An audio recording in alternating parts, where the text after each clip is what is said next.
The stars looked cold and distant around the human homeworld called Earth. Giant alien ships floated in space like metal mountains, blocking every way out of the solar system. These ships belonged to the Zephyrian Empire, and they had been there. For 6 long months, Admiral Kexthara stood on the bridge of his flagship, looking at the glowing screen that showed all his ships. He was tall and thin, with skin that looked like blue crystal. His eyes were black as space, and when he smiled, his teeth were sharp like knives. The human planet was trapped, just like he wanted. How many ships do we have around their world? He asked his second in command. 12 big warships, Admiral, plus 40 smaller patrol boats. Nothing can get past us. Kexthara nodded. The humans had been fighting his empire for 3 years now. They were weak and small, but they were also smart and hard to catch. That was why he had brought so many ships to their home world. He would make sure none of them escaped. Far away, hiding in the rocks and ice of the outer solar system, Captain Jake Morrison stood on the bridge of the last human battleship.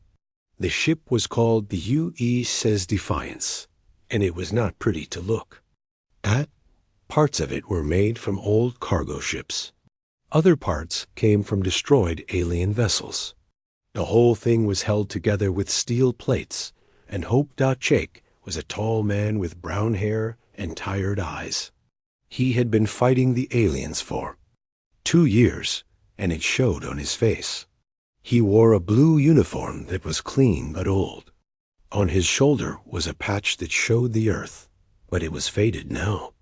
"Captain, I'm getting more alien radio signals," said Lisa Park from her chair. She was young with black hair and quick fingers.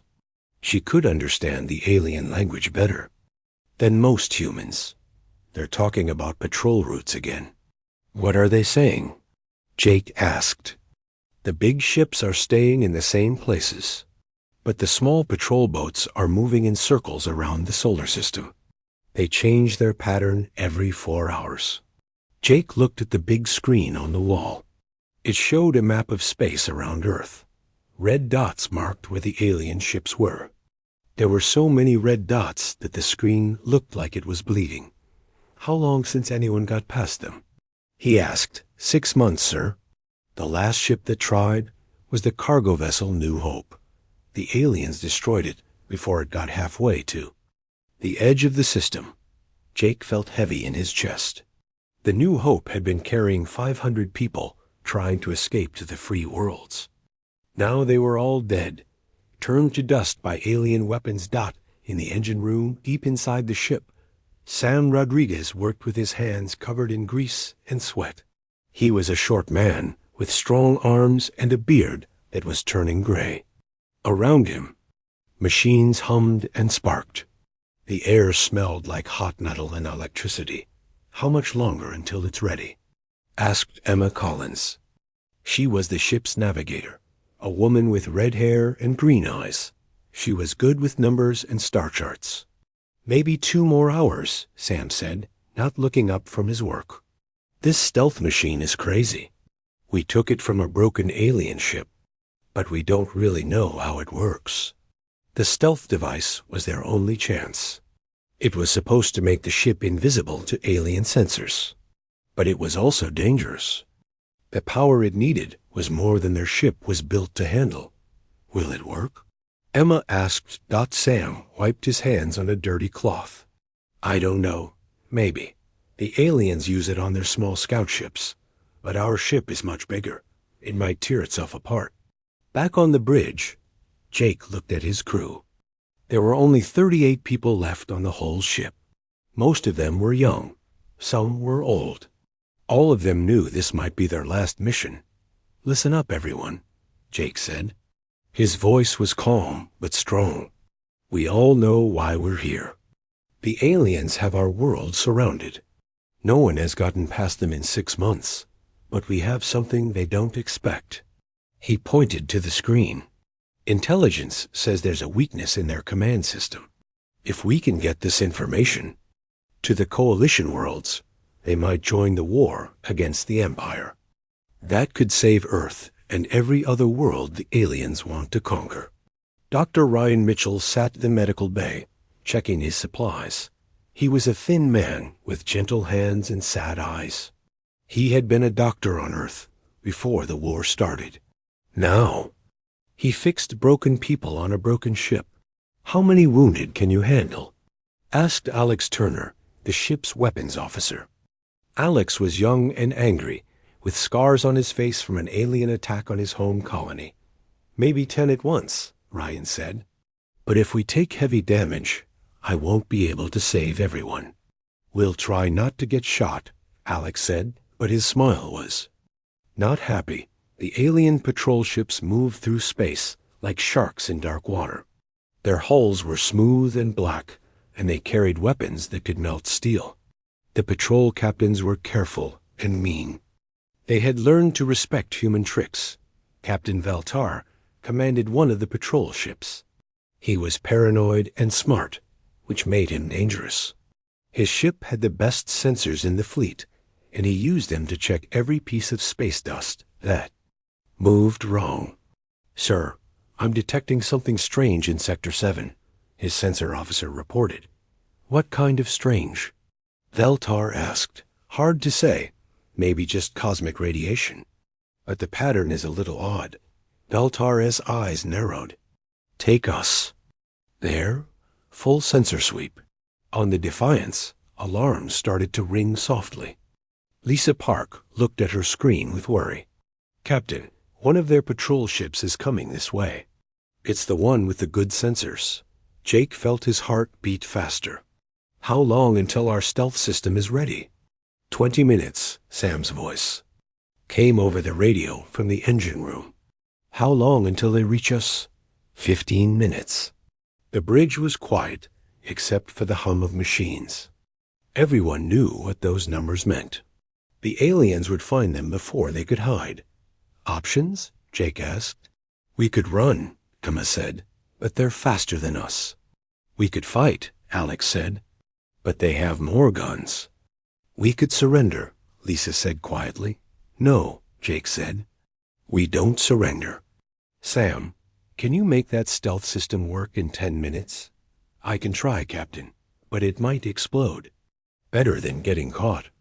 The patrol ship came closer, its sensors reaching out like invisible fingers. In the engine room, Sam worked faster than he had ever worked before. Sparks flew from the alien machine as he connected human wires to alien circuits. 5 minutes, Lisa reported. "Almost there," Sam said. "Just need to connect the power coupling." The alien ship was close now. Its sensors swept across the space where the Defiance was hiding. But the human ship was small compared to the big rocks around it, and the aliens were looking for ships trying to escape, not ships hiding. "Got it," Sam yelled. "Stealth system is online." The Defiance seemed to shimmer and fade. On the alien ship, the sensors showed nothing but empty space and floating rocks. Captain Veltar frowned at his screen. "I was sure I detected something." "Should we investigate further, sir?" "No, it was probably nothing. Continue patrol."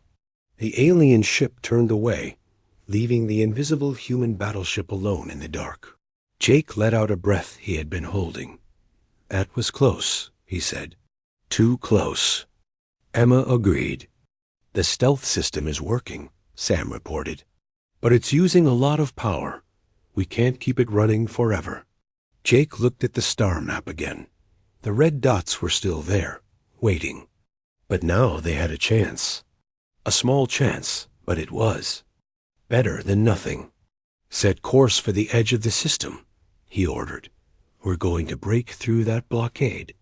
The Defiance began to move, invisible and silent, toward the wall of alien ships that surrounded their home world. The war for humanity's survival was about to begin. The clock on the bridge showed 040 hours when Captain Jake Morrison gave the order that would change everything. The Defiance was moving through space like a ghost, invisible to the alien sensors that swept the darkness around Earth. Stealth. Systems holding steady, Sam Rodriguez reported from the engine room. His voice was tight with worry. The alien technology was still a mystery to him, and he could see warning lights flashing on his control panel. The power drain was enormous. Jake watched the main screen as they approached the outer ring of patrol ships. The alien vessels moved in perfect formation, their black holes reflecting the light from distant stars. Each ship was twice the size of the Defiance and carried enough weapons to destroy a small city. Distance to first patrol line? Jake asked. 2,000 kilometers. And closing, Emma Collins answered from her navigation station.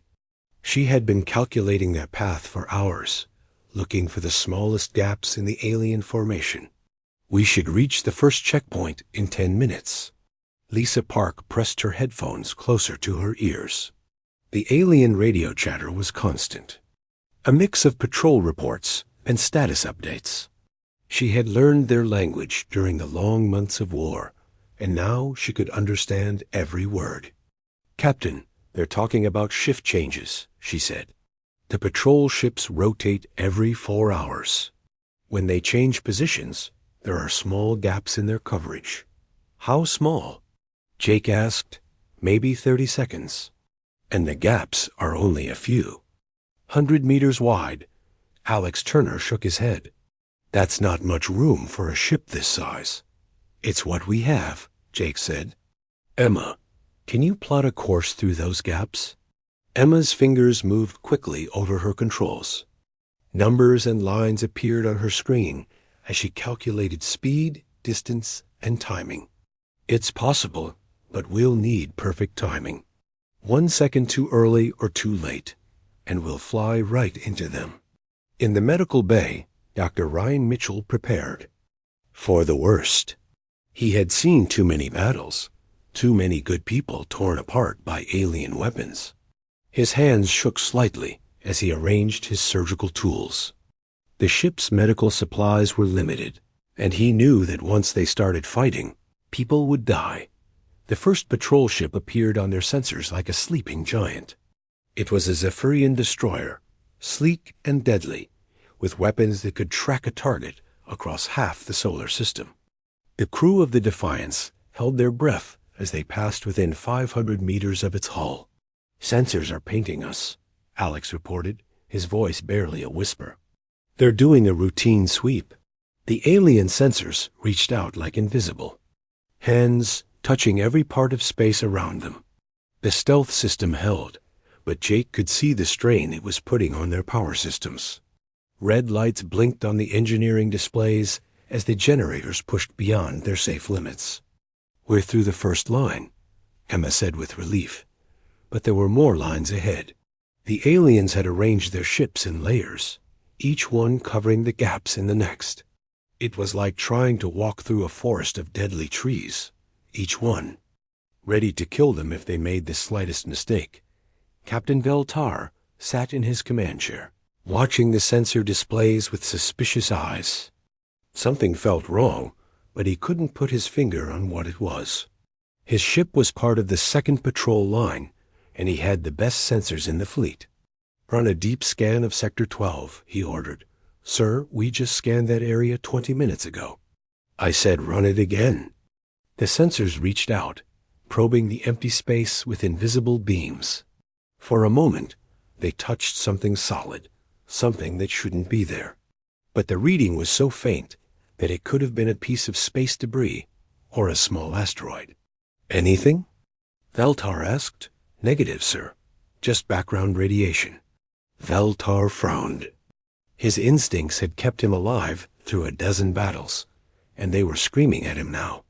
But the sensors showed nothing, and he couldn't attack empty space. On the Defiance, Sam Rodriguez watched his instruments with growing horror. The stealth system was eating power like a hungry monster. The fusion reactor was running at 110% of capacity, and the heat buildup was becoming dangerous. "Captain, we've got problems down here," he reported.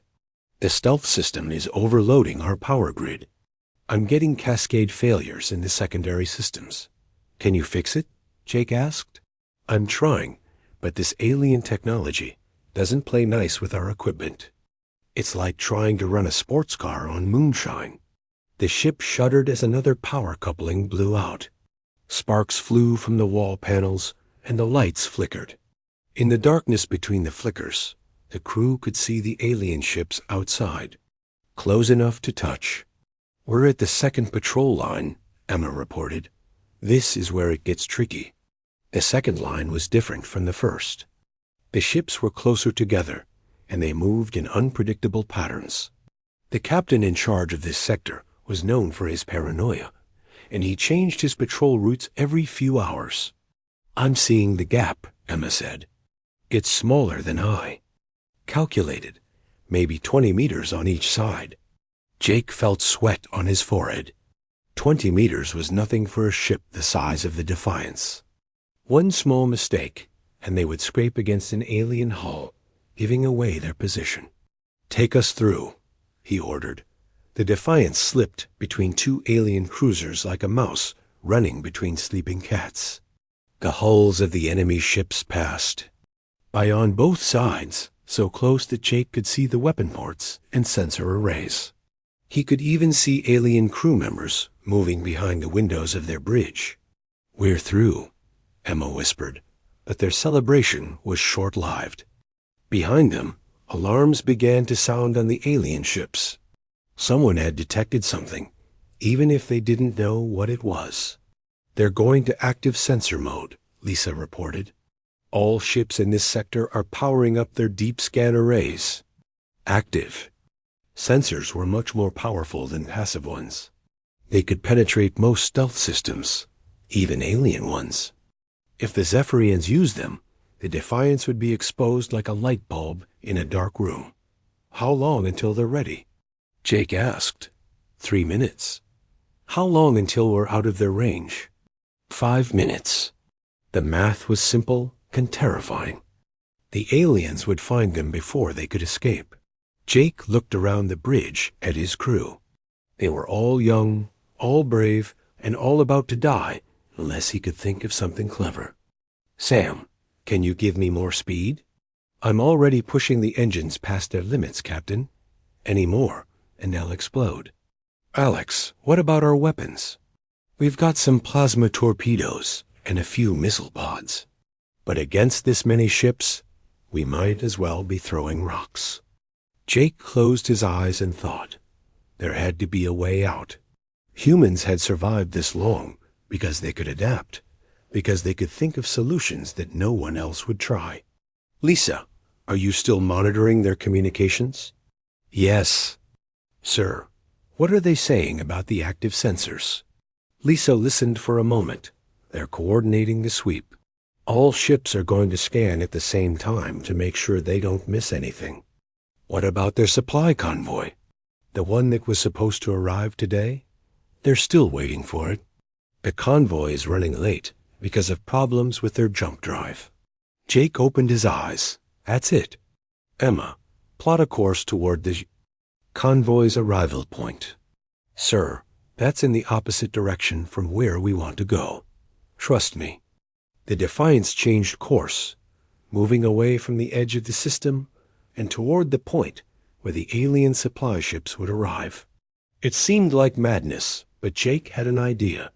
"Captain, the active sensors are coming online," Alex reported. "Hold." "Steady," Jake said. The alien sensors swept across space like searchlights, looking for anything that didn't belong.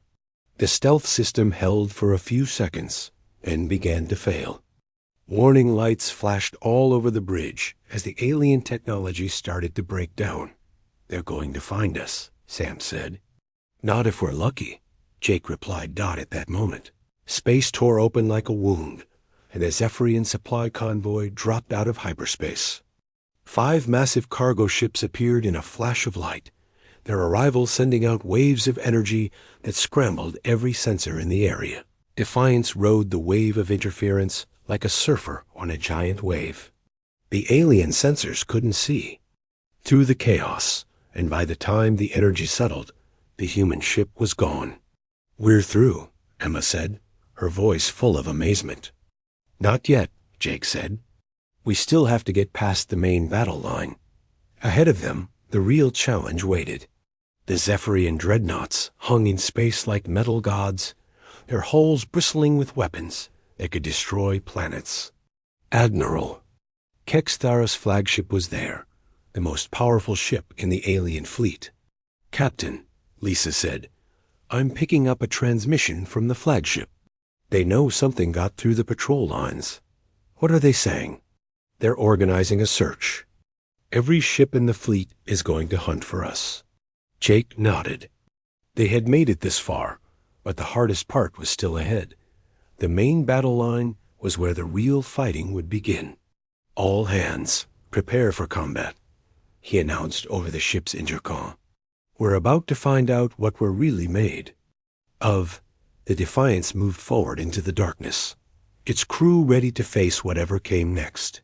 The fate of humanity hung in the balance, and they were the only ones who could tip the scales. The main battle line stretched across space like a wall of death. 12 massive Zephyrian dreadnoughts floated in perfect formation, each one the size of a small moon. Their hulls were covered in weapons that could turn a planet into dust, and their shields could stop anything the humans had ever built. Captain Jake Morrison stood on the bridge of the Defiance, looking at the enemy ships on his main screen. He had seen these monsters before, but never this close.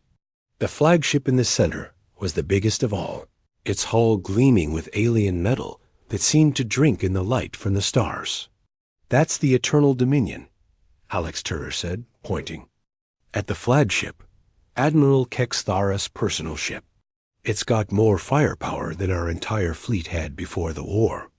Jake nodded. The alien admiral was known throughout human space as the Butcher of Vega. He had destroyed 3 human colonies without even trying to accept their surrender. Now he was here, waiting to do the same to Earth. Distance to the battle line? Jake asked. 50,000 kilometers, Emma Collins reported from her navigation station. "At our current speed, we'll reach them in 20 minutes. How's our stealth system holding up?" Jake asked. In the engine room, Sam Rodriguez wiped sweat from his forehead as he looked at his instruments. The alien technology was still working, but barely. Red warning lights flashed all around him, and the air smelled like burning circuits. "Not good, Captain," he said over the radio. "The system is running on borrowed time. I've got coolant leaks in 3 sections, and the power couplings are starting to melt. How long can you keep it running?" "Maybe 30 minutes. After that, we'll be visible to every sensor in the fleet." Jake felt a cold weight in his stomach. 30 minutes wasn't enough time to get through the battle line and escape to hyperspace. They would be caught in the open, facing 12 dreadnoughts with no place to hide. "Options?" he asked his crew. "We could try to go around," Emma suggested. "Take a longer route to the edge of the system. The patrol ships would catch us before." "We got halfway," Alex said, "and we don't have enough fuel for a long chase." "We could try to fight our way through," Lisa Park said, though her voice didn't sound confident. Alex shook his head. "One of those dreadnoughts could destroy us with a single shot. 12 of them would turn us into atoms." Jake looked at the tactical display, trying to find some weakness in the enemy formation. The Zephyrians were smart and careful. They had learned from 3 years of war with humanity, and they didn't make obvious mistakes. But humans were good at finding mistakes that weren't obvious. "Lisa, what are you hearing on their communications?" Lisa pressed her headphones closer to her ears, listening to the alien voices. "Routine patrol reports, mostly. But there's something else. They're expecting another supply convoy in about an hour." "Where?" "Sector 4, near the edge of their formation. The convoy is carrying ammunition and spare parts." Jake studied the display. Sector 4 was at the weakest point of the battle line, where 2 dreadnoughts were positioned farther apart than the others. It was still heavily defended, but it was the closest thing to an opening they were going to get. "That's our way through," he said. "Sir, that's suicide," Alex protested. "Even if we make it past the dreadnoughts, there are patrol ships covering that area." "Then we'll have to deal with the patrol ships," Jake said simply. On the alien flagship, Admiral Kexthara studied the reports from his patrol commanders. Something had penetrated his outer defenses, but his ships couldn't find any trace of it. His sensors showed nothing but empty space and cosmic radiation. "Are you certain something got through?" he asked his second-in-command. 3 separate patrol groups reported sensor anomalies, Admiral. The timing and location suggest a single contact moving toward the main battle line. Kexthara's crystalline features hardened. A stealth ship.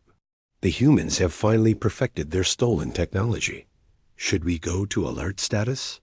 No. Let them come. A single ship cannot threaten 12 dreadnoughts.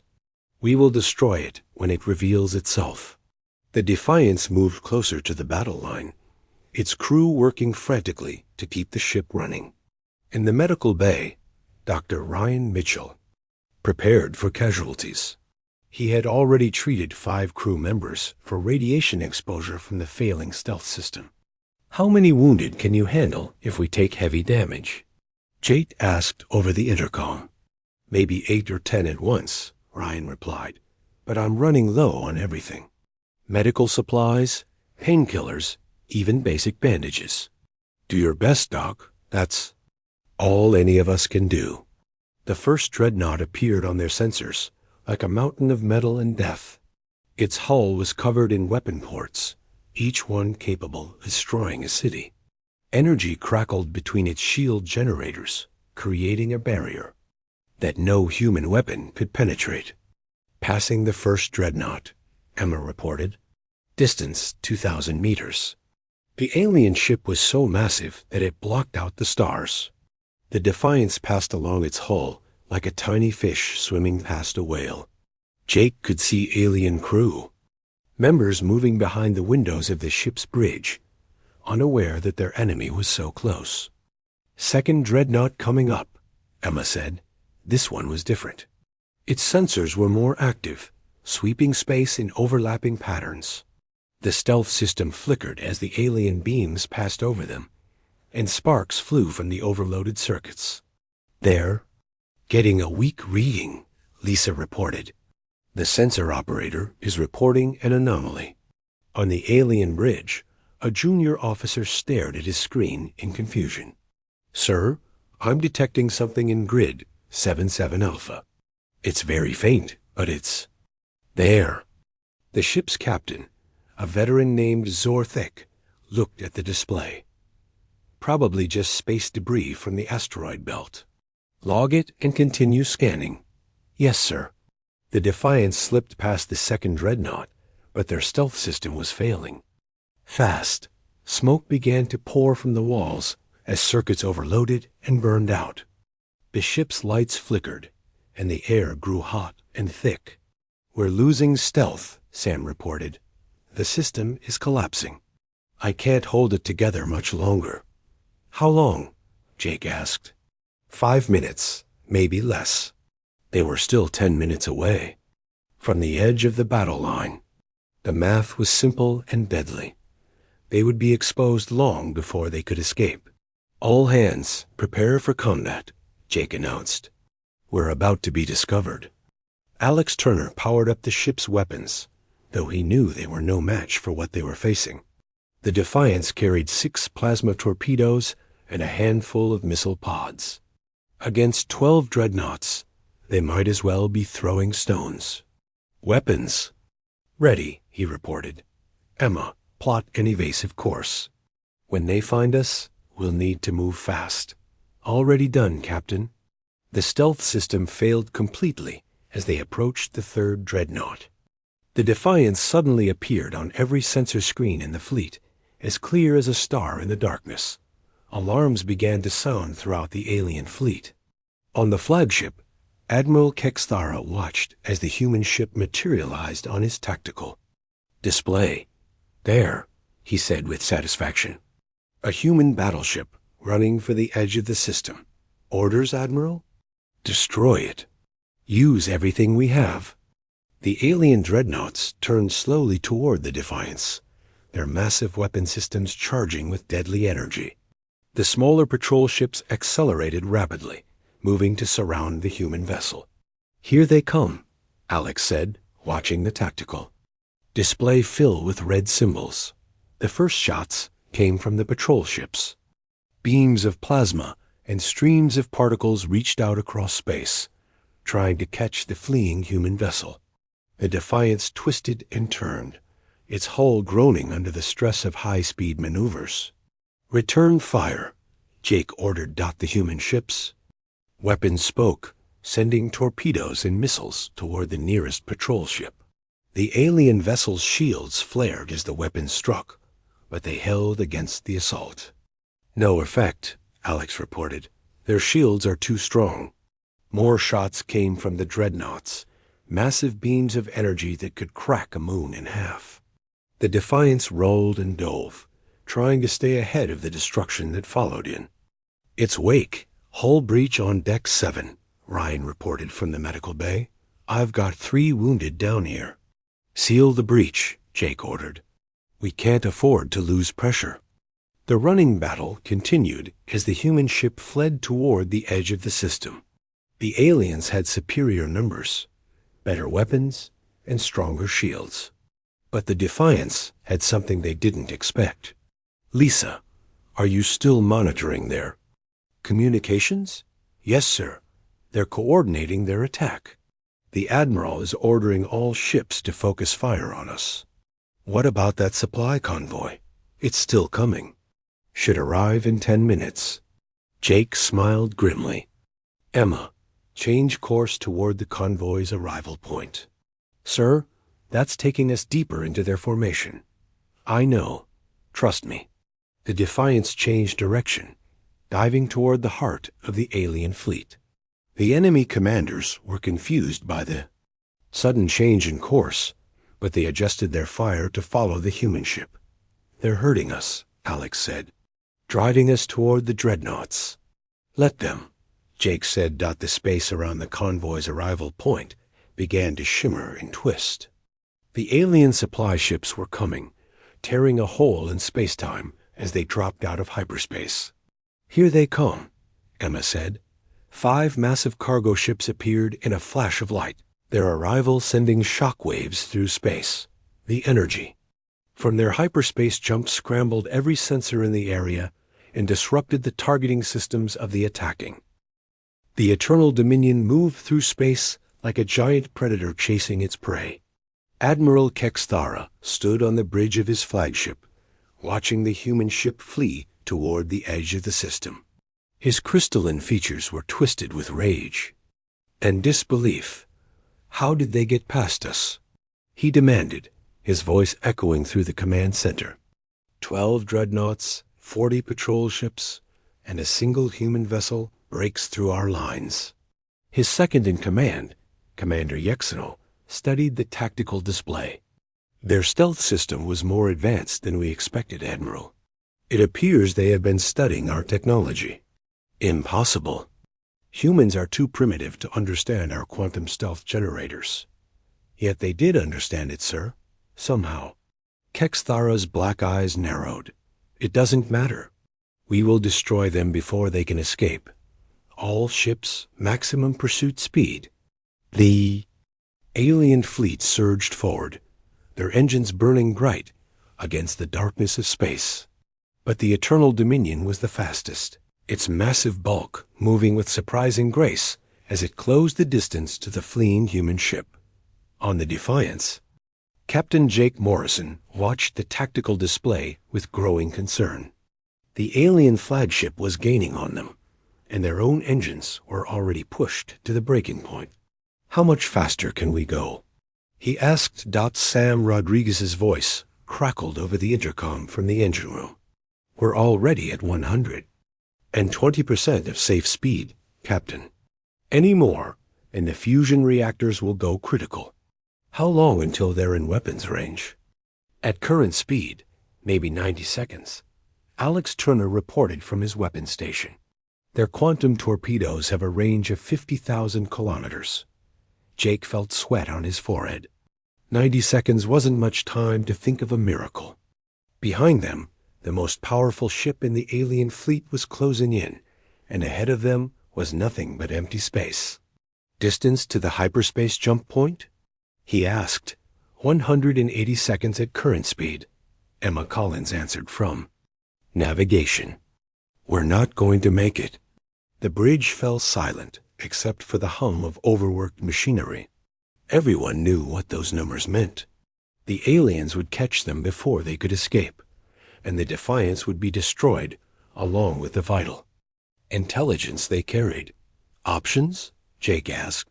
We could try to fight, Alex said, though his voice held no confidence. Maybe get lucky with a torpedo hit. Their shields are too strong, Lisa Park said from her communication station.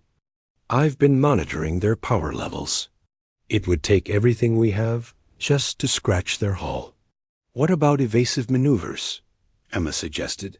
Won't work, Jake said. They're too fast, and their weapons are too accurate. Dr. Ryan Mitchell's voice came over the intercom from the medical bay. Captain, I've got 15 wounded from the battle damage. If we take a direct hit from their big guns. He didn't need to finish the sentence. Everyone knew what quantum torpedoes could do to a ship.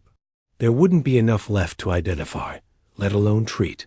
The Eternal Dominion continued to close. The distance, its massive hull growing larger on the rear display screens. Jake could see the weapon ports opening along its sides, preparing to unleash destruction on his ship. 60 seconds to weapons range, Alex reported. Jake closed his eyes and tried to think. There had to be some weakness they could exploit. Humans had survived this long in the war because they could adapt, because they could find solutions that no one else would consider. Lisa, what are you hearing on their communications? Lisa adjusted her headphones, listening to the herd. Alien voices. The Admiral is coordinating with his fleet. He's ordering the other ships to spread out and cut off our escape routes. Anything else? Wait. There's something about their weapon systems. They're having problems with the quantum torpedo launchers. Something about power distribution conflicts. Jake opened his eyes. What kind of problems? I'm not sure. The technical terms don't translate well. But it sounds like they can't fire all their weapons at once without overloading their power grid. Alex looked up from his station. That makes sense. Quantum torpedoes need enormous amounts of energy. Even a ship that size might have limits. How many torpedoes can they fire at once? Jake asked. Based on their power readings, maybe 4 or 5, Alex said.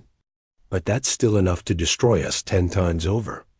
Not if we're not where they think we'll be. Jake turned to the navigation station. Emma, can you plot a course that takes us through that asteroid field? Emma looked at her screen, then at Jake like he had lost his mind. Captain, that field is full of rocks the size of buildings. At our current speed, hitting one would be like flying into a mountain. The aliens know that too. They won't expect us to try it, because it's suicide, Alex said. Maybe, but it's better than sitting here waiting for them to blow us up. The asteroid field was a cluster of rocks and ice that had been pulled into the outer system by the gravity of a gas giant.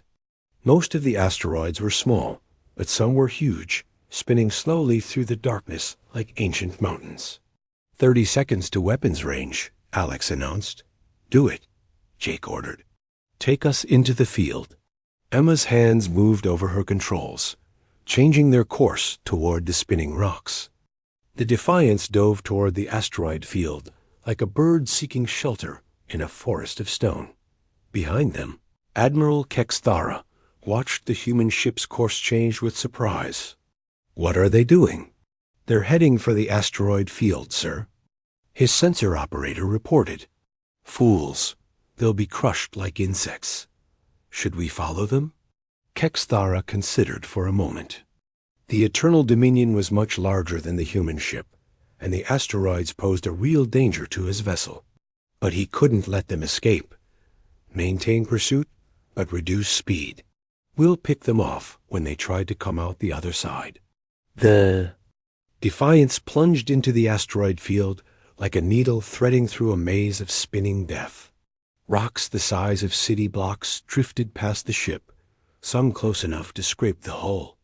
"Asteroid dead ahead," Emma called out, her voice tight.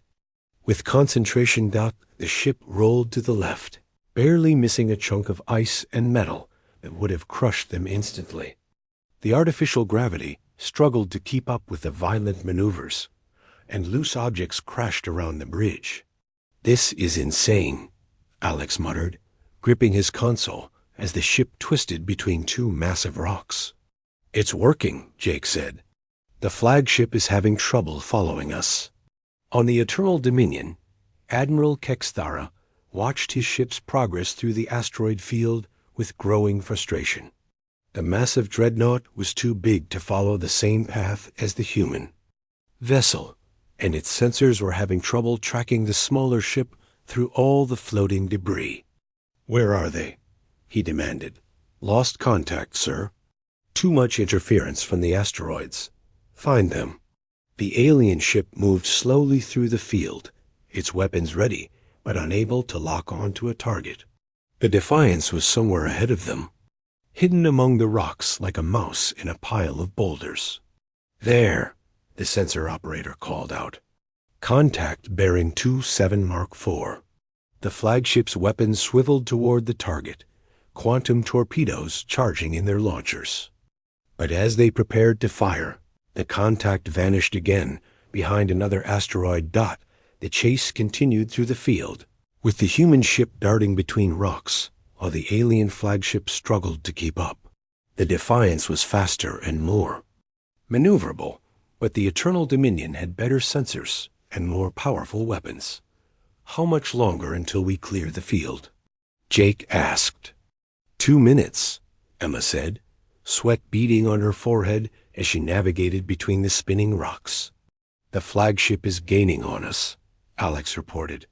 "They're learning to predict our course." Jake nodded. The alien admiral was smart and experienced. He would figure out their patterns soon enough, and then the advantage of the asteroid field would be lost. "New plan," Jake said. "We're going to hide." "Hide where?" Emma asked. "In there." Jake pointed to the largest asteroid in the field, a massive chunk of rock and ice that was bigger than most space stations. "Can you get us close to its surface?" "Maybe, but why?" "Because they won't expect us to stop running." The Defiance changed course again, diving toward the giant asteroid. The ship's hull scraped against the rocky surface as Emma brought them in close, using the asteroid's bulk to hide them from the alien sensors. "Engines to minimum power," Jake ordered. "All non-essential systems offline." The ship went dark and quiet, floating in the shadow of the asteroid like a sleeping bird. On the bridge, the crew held their breath and waited. The Eternal Dominion emerged from behind a cluster of smaller rocks, its sensors sweeping the area where the human ship had disappeared. The massive alien vessel moved slowly past their hiding place, its crew searching for any sign of their prey. "Where did they go?" Admiral Kexthara demanded. "Unknown, sir. They were here a moment ago." "Ships don't just vanish. Search every rock in this field." But the alien sensors couldn't penetrate the dense asteroid they were hiding behind. The Defiance remained invisible, pressed against the rocky surface like a shadow. "They're moving past us," Lisa whispered, monitoring the alien communications. "Wait," Jake said. "Let them get ahead of us." The flagship continued its search, moving deeper into the asteroid field. When it was finally out of sensor range, Jake gave the order to move. "Take us out of here. Quiet as possible." The Defiance slipped away from its hiding place and headed for the edge of the hyperspace tunnel. Collapsed behind the Defiance as the ship emerged in coalition space, 3 days and 100 light years from Earth. Captain Jake Morrison stood on the bridge, looking at the stars that marked the edge of free space. For the first time in months, they were beyond the reach of the Zephyrian Empire. "All systems report normal," Sam Rodriguez announced from the engine room. The hyperspace jump was clean. No pursuit detected. Jake felt a weight lift from his shoulders, but he knew their mission was only half complete. Getting past the alien blockade was the easy part. Now they had to convince the Coalition to join a war that many thought was already lost. "Set course for New Geneva Station," he ordered. "Best possible speed." New Geneva was the Coalition's military headquarters, a massive space station that served as home to the largest non-human fleet in the galaxy.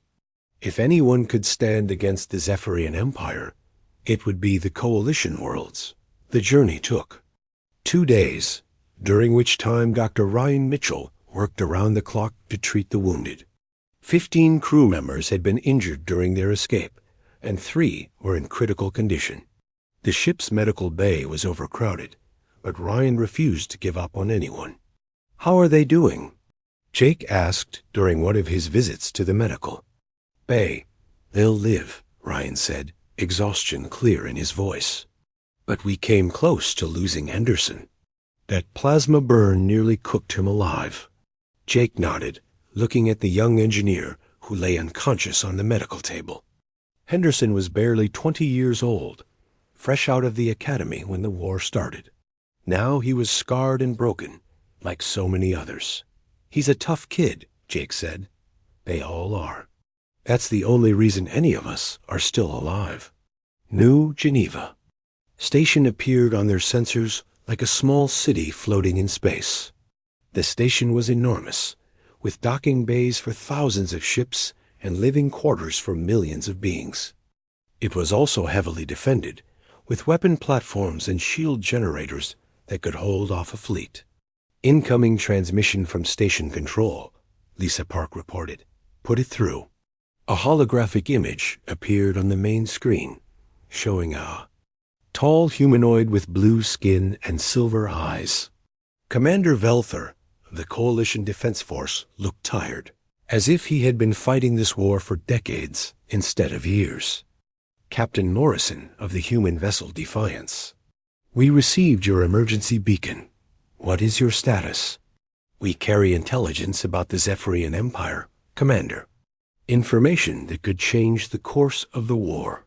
Velther's expression didn't change. "Many ships arrive here with such claims, Captain. What makes your intelligence special?" "We know how they think," Jake said simply, "and we know how to beat them." 6 hours later, Jake found himself in the Coalition's main briefing room, surrounded by military leaders from a dozen different worlds. The room was filled with beings of all shapes and sizes, but they all shared the same look of desperation that came from fighting a losing war. "Present your intelligence," Commander Velther said. Jake activated the holographic projector and began his presentation. The data they had stolen from the Zephyrian command network appeared in the air above the table, showing fleet movements, supply routes, and communication patterns. "The Empire's strength comes from their rigid command structure," Jake explained. "Every decision flows from the top down, through a chain of commanders who never question their orders." "This is not news," said General Korth, a reptilian being from the Rigel system. "We have known of their hierarchical nature for years. But you haven't understood how to use it against them," Jake continued. "Watch this." He showed them the battle records from their escape, highlighting the moments when the alien commanders had made predictable decisions. The patrol patterns, the response to their stealth approach, even the pursuit through the asteroid field, all of it had followed established Zephyrian doctrine. "They can't adapt," Jake said. "When faced with something unexpected, they fall back on standard procedures. They're too afraid of making mistakes to take risks." Admiral Tvek, an insectoid being with compound eyes, leaned forward. "Are you suggesting we can predict their actions? More than that, we can manipulate them." Make them do what we want them to do. Jake showed them more data, analysis that human intelligence had been working on for months. The Zephyrian Empire was powerful, but it was also predictable. Their commanders followed the same patterns over and over, never varying from established doctrine. The Empire has ruled the galaxy for 3,000 years, Commander Velther said. Their methods have proven successful against enemies who fought them the same way, Jake replied. But humans don't fight the same way. We adapt, we improvise. We take risks that no sane military commander would consider. Like breaking through an impenetrable blockade with a single ship, General Korth said, and there was something like respect in his voice. Exactly. The briefing continued for hours as Jake presented everything they had learned about Zephyrian tactics and strategy. The alien empire was like a giant machine, powerful but inflexible. If you knew how the machine worked, you could find ways to jam the gears. This is all theoretical, Admiral Tvek said finally. How do we know your analysis is correct? Because we're here, Jake said simply. A single human ship broke through. The strongest blockade in the galaxy. Not because we were lucky, but because we understood how they think. The coalition leaders exchanged glances. They had been fighting the Empire for 2 years, winning some battles but losing the war. The Zephyrians had superior technology and overwhelming numbers. But maybe, just maybe, they had a weakness that could be exploited. What are you proposing? Commander Velther asked. A joint offensive. Human ships working with coalition forces. We provide the unpredictability. You provide the firepower. The Coalition Council has been reluctant to commit our full forces, General Korth said. The Empire has threatened to destroy any world that joins the war. They're going to destroy those worlds anyway, Jake said. The Empire doesn't negotiate. They conquer or they exterminate. There's no third option. The room fell silent as the coalition leaders considered his words. Jake knew they were afraid, and he couldn't blame them. The Zephyrian Empire had crushed every enemy they had ever faced, but fear would only guarantee defeat. I'll need to consult with the Council, Commander Velther said finally. This decision is beyond my authority. The Council meeting took place the next day with representatives from all the major coalition worlds. Jake presented his case again, but this time the audience was made up of politicians rather than military officers. They were even more cautious, more afraid of the consequences. The Empire has offered us a non-aggression pact, said Councillor Yextar from the Centauri worlds. If we stay neutral, they will not attack our systems. Do you believe them? Jake asked. Their word has been reliable in the past. Their word was reliable when they were fighting weaker enemies, Jake said. But humanity has shown them that they can be beaten. They won't tolerate any potential threat to their power.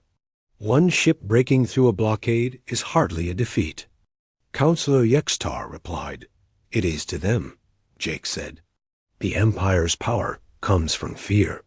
Fear that resistance is hopeless, that their technology is superior, that their victory is inevitable. We've proven that none of those things are true. He activated the holographic display again, showing the intelligence reports they had gathered. The Empire is already mobilizing additional fleets, not to attack Earth, but to attack coalition worlds. They're going to eliminate every potential threat while they still can. A debate continued for hours, with some councillors arguing for neutrality and others calling for immediate action. In the end, it was the arrival of new intelligence that decided the issue. Long-range sensors have detected a Zephyrian battle fleet moving toward the Vega system, Admiral Tvek reported. Estimated arrival time is 6 days. Vega was a coalition world with 2 billion inhabitants. It was also supposedly protected by the non-aggression pact. So much for their reliable word, Jake said. The council voted within the hour. The motion to join the war against the Zephyrian Empire passed by a narrow margin but it passed. The coalition would honor its principles and fight for freedom, even if it meant risking everything. The war that followed was long and bloody, but it was not hopeless. Human ingenuity combined with coalition resources proved to be a powerful combination. The rigid Zephyrian command structure became a liability when faced with opponents who refused to follow the rules. Fleet actions were won by commanders who threw away the manual and improvised new tactics on the spot. Supply convoys were disrupted by raids that came from unexpected directions. Command posts were captured by assault teams that did things no reasonable military force would attempt. The Empire's technological superiority meant nothing when there. Enemies refused to fight the battles they expected. Slowly, painfully, the tide of war began to turn. Admiral Kexthara never got the chance to redeem himself. His failure at Earth led to his removal from command, and he spent the rest of the war in disgrace. The question that haunted him, how did a human battleship get past us, became a rallying cry for the resistance movements that sprang up. Throughout the galaxy, the Defiance itself became a legend. The ship and its crew participated in dozens of battles, always appearing where they were least expected, and